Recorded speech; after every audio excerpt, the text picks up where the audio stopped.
आदाब व्यूअर्स, आज हमारा मौजू है एक फौजदारी मुकदमे में गवाह को हम किस तरह जरह करेंगे। How to cross examine a witness in a criminal trial. जरह करते वक्त वकील साहब को सबसे पहले ये पता होना चाहिए कि उसके मुवक्किल यानी मुल्जिम पर कौन कौन से जराइम आयद किए गए हैं। इसके बाद वकील साहब को ये पता होना चाहिए कि जो जो जराइम उसके मुल्जिम पर आयद किए गए हैं उनके इंग्रेडिएंट्स क्या क्या हैं, यानी उनके अनासर क्या क्या हैं। मिसाल के तौर पर अगर किसी मुल्जिम पर चोरी का इल्ज़ाम लगाया गया हो तो यहाँ पर एक एडवोकेट की ये जिम्मेवारी है कि उसको ये पता होना चाहिए कि जो चोरी की क्या तारीफ है इंडियन पेनल कोड में। मिसाल के तौर पर अगर हम थेफ्ट की बात कर लेंगे, चोरी की या सिरके की बात कर लेंगे, इसकी definition under section 378 of Indian penal code दी गई है। इस डेफिनेशन या तारीफ के मुताबिक सिरके का जो मामला है इसमें 5 अनासर या इंग्रेडिएंट्स का होना ज़रूरी और लाजमी है। सबसे पहले यहाँ पर एक मनकुला शाही होनी चाहिए, यानी मूवेबल प्रॉपर्टी। उस मूवेबल प्रॉपर्टी का कोई मालिक होना चाहिए। इसके बाद उस मूवेबल प्रॉपर्टी की मुंतकली होनी चाहिए, यानी उसको एक जगह से दूसरी जगह मुंतकिल करना ज़रूरी है। उसके बाद चौथा, उस मूवेबल प्रॉपर्टी की जब हम मुंतकली कर देंगे ये होना चाहिए मालिक की नॉलेज या इंफॉर्मेशन के बगैर, और ये मुंतकली बनेत मुजरमाना, यानी इसके साथ एक गिल्टी इंटेंशन या इंटेंशन टू स्टील होना ज़रूरी है, यानी नेत मुजरमाना भी इसके साथ ज़रूरी है। जब वकील साहब को ये इल्म हो जाए कि जुर्म क्या है और उसके इंग्रेडिएंट्स क्या क्या है, उसके बाद वकील साहब को ये देखना होगा कि जो बयान उस गवाह ने सबसे पहले पुलिस के सामने दिया है ज़ेर दफ़ा 161 ज़ाब्ते फौजदारी में, वो क्या बयान है उसको पढ़ लेना चाहिए। उसके बाद जब ये गवाह कोर्ट में आता है और अपना बयान बतौर गवाह ही रिकॉर्ड या कलमबंद करवाता है, उस वक्त वकील साहब को दिमाग में एक दो बातें रखनी पड़ेंगी।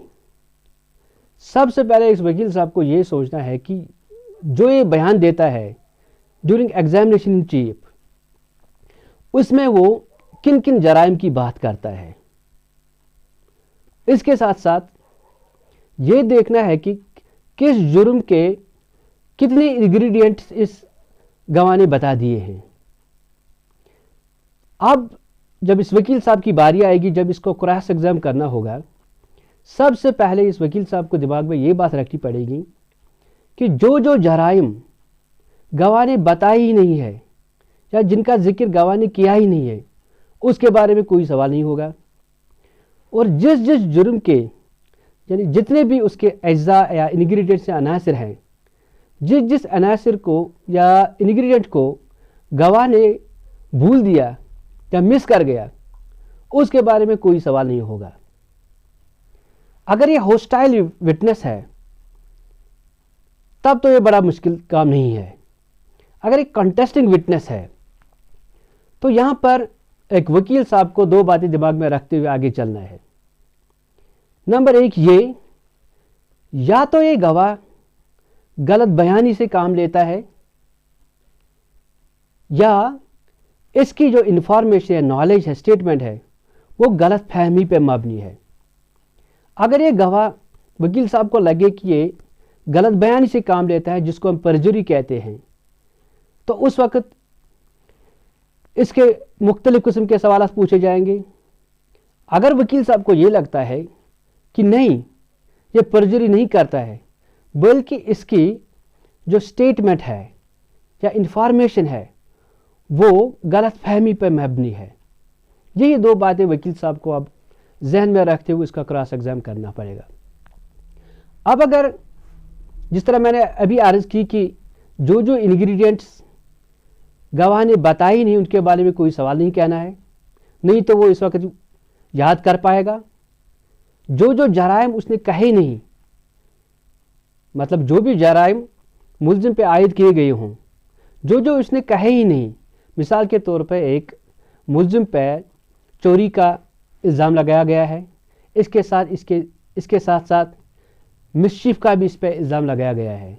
अगर गवाह ने सिर्फ चोरी की बात कही, मिसचीफ के बारे में वो कहना भूल गया, तो ड्यूरिंग क्रॉस एग्जामिनेशन वकील साहब के लिए ज़रूरी है कि वो मिसचीफ के बारे में कोई सवाल नहीं कहेगा। अब जिस तरह मैंने अभी अर्ज़ की कि या तो ये गवाह परजुरी करता है या इसकी जो इन्फॉर्मेशन है वो गलत फहमी पर मबनी है।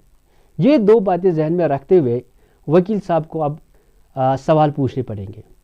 अगर ये गलत बयानी से काम लेता है तब ये ज़रूरी बात है कि ये वकील साहब के जहन में होना चाहिए कि इसको अब कंट्राडिक्ट करना है, यानी इसको ऐसे सवालात पूछे जाएंगे जो वो मुकम्मल तौर न जानता हो, क्योंकि ये नेचुरल प्रिंसिपल है।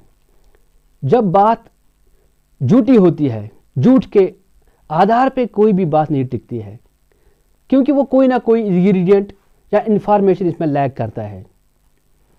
अब अगर ये इसकी इन्फॉर्मेशन, जो गवाह की इन्फॉर्मेशन है, गलत फहमी पे मबनी है, यहाँ पर वकील साहब के दिमाग में होना चाहिए कि प्रीपॉन्डरेंस ऑफ प्रोबेबिलिटीज़ के का जो प्रिंसिपल दिया गया है, उसके आधार पर उसको ऐसे सवालात कहने हैं जिससे वो गवाह ये कहने पे मजबूर हो जाएगा, हाँ ऐसा भी हो सकता है।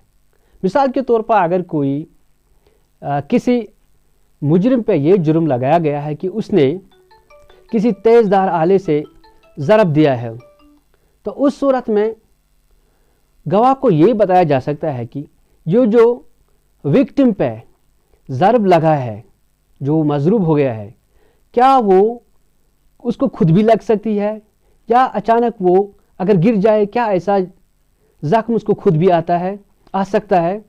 तो यकीन मानिए कि जब प्रोबेबिलिटीज़ और पॉसिबिलिटीज़ की बात की जाएगी तो उस वक़्त गवाह ये कहने पे मजबूर हो जाएगा कि हाँ ऐसा भी मुमकिन है। तो ये चंद बातें थीं जिनको हम अगर ज़हन नशीन करें और ड्यूरिंग क्रॉस एग्जामिनेशन इनको बरोकार लाएं तो यकीनन हम अपने मुवक्किल या मुलजिम को बरी करने में कामयाब हो जाएंगे। ये था हमारा आज का प्रोग्राम। मेरी गुजारिश रहेगी आपसे कि आप इस मेरी चैनल को शेयर कर देंगे, लाइक कर देंगे इस पोस्ट को, इस पर कमेंट कर देंगे और जो नीचे दिया गया बेल आइकन है उसको दबा देंगे, ताकि मेरे जो दूसरे आने वाले प्रोग्राम्स या टॉपिक्स होंगे उनके बारे में आपको नोटिफाई किया जाएगा। शुक्रिया व्यूअर्स।